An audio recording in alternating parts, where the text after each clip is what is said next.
बहुत समय पहले एक घने जंगल में एक छोटा सा गांव बसा हुआ था।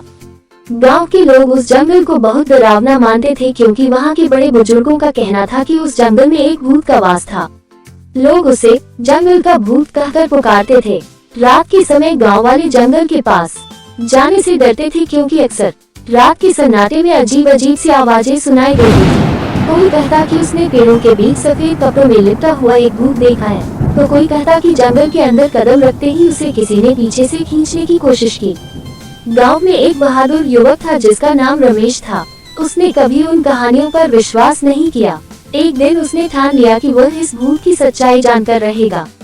वह अपने कुछ दोस्तों के साथ रात को जंगल की ओर चल पड़ा। रास्ते में उसके दोस्तों ने डरते हुए रमेश को रोकने की कोशिश की, लेकिन रमेश नहीं रुका और आगे बढ़ा। जैसे ही वे जंगल में पहुंचे, हर तरफ सन्नाटा और घुप अंधेरा था। थोड़ी देर चलते चलते अचानक पेड़ों के बीच से एक ठंडी हवा का झोंका आया और कुछ अजीब सी आवाजें सुनाई देने लगी।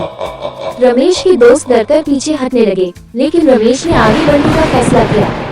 जंगल के अंदर जाते ही अचानक पेड़ों के पीछे से एक सफेद छाया निकली। वह छाया धीरे धीरे उनकी ओर बढ़ने लगी।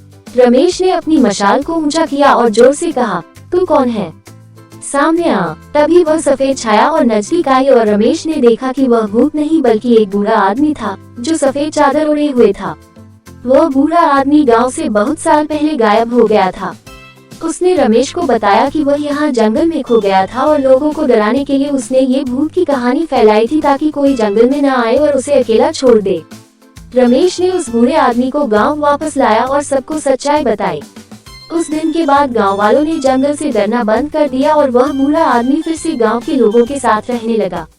इस तरह जंगल का भूत सिर्फ एक अफवाह बनकर रह गई और गांव वाले फिर से चैन से जीने लगे।